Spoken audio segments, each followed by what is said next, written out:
প্রায় 2 যুগ ধরে নৌকা চালিয়ে বেঁচে আছেন স্বামীহারা তাসলিমা বেগম। কাপা হাতে এভাবেই নৌকা পারাপার করেন তিনি। সন্তানদের মুখে খাবার তুলে দিতে এ পেশা বেছে নেন তাসলিমা। প্রতিদিন ভোর থেকে সন্ধ্যা পর্যন্ত নদীতে নৌকা চালিয়ে জীবিকা নির্বাহ করেন তিনি। সকালে আহে 9টা 10টা বাজে, রাত্রে যায়। ঝড় তুফান মেঘ বৃষ্টি ভিজে ভিজে কাজ করে। কেউ মহিলা মানুষ তো অনেক পেটের ধান্দায় বাবা করে খাইতে হয়।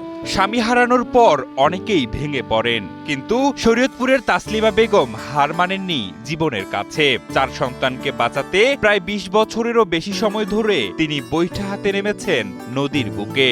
আমগো তো বেড়ারা নাই গেলেন, বেড়ারা কামে করে দিব, হেডি আমরা খামু। আমগো তো বেড়ারা মরে গেছে 30 বছর দিয়ে 22 বছর দিয়ে আমরা তো খাওয়াই ফলাহান বাঁচাইছি।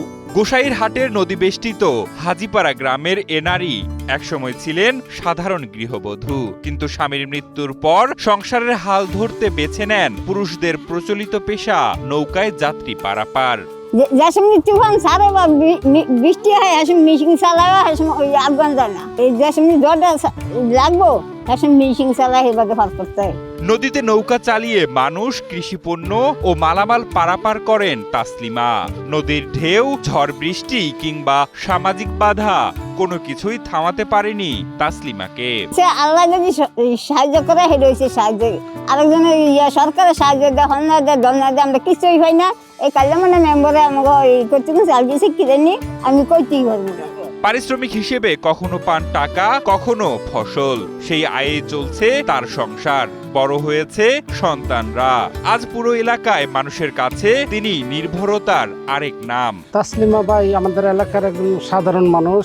এই নৌকা নিয়ে কষ্ট করে, রাত দিন কষ্ট করে আমাকে পার করে। কিছু মানুষে পয়সা দেয়, কিছু মানুষের দেয় না। এইভাবেই আর দুঃখে কষ্টে দিন যায়। এই একজন মহিলা মানুষ হয়ে ওই লোকা অতি কষ্ট করে ওই লোকা দিন যাপন করতেছে, এবং তার 3টা মেয়ে সে বিয়া দিছে খুব কষ্ট করে এলাকার লোকজনের সহযোগিতায়, এবং আমরা এই এলাকার সবাই সম্মিলিতভাবে তার এই নৌকাটা বানায় দিছি। তাসলিমার জন্য খেয়াঘাটটি ইজারামুক্ত রেখেছে ইউনিয়ন পরিষদ। তবে তার প্রতি সরকারের আরো বেশি উদ্যোগ নেয়ার প্রয়োজন বলছেন কোদালপুর ইউনিয়ন পরিষদের চেয়ারম্যান মিজানুর রহমান।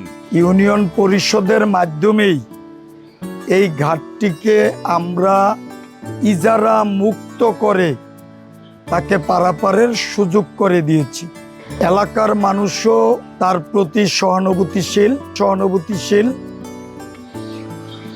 সিজনাল মরিচ ধান তাকে এই পারাপারের পারিশ্রমিক হিসাবে এলাকার মানুষ দিয়ে থাকেন। আমি মনে করি তার প্রতি সরকারের এবং আমাদের আরও বেশি উদ্যোগ নেওয়ার প্রয়োজন রয়েছে।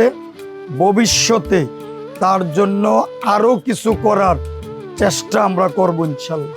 2 যুগ ধরে বৈঠার টানে জীবনযুদ্ধ চালিয়ে যাওয়া তাসলিমা বেগম প্রমাণ করেছেন, অদম্য ইচ্ছাশক্তি থাকলে কোনো প্রতিকূলতাই মানুষকে থামিয়ে রাখতে পারে না।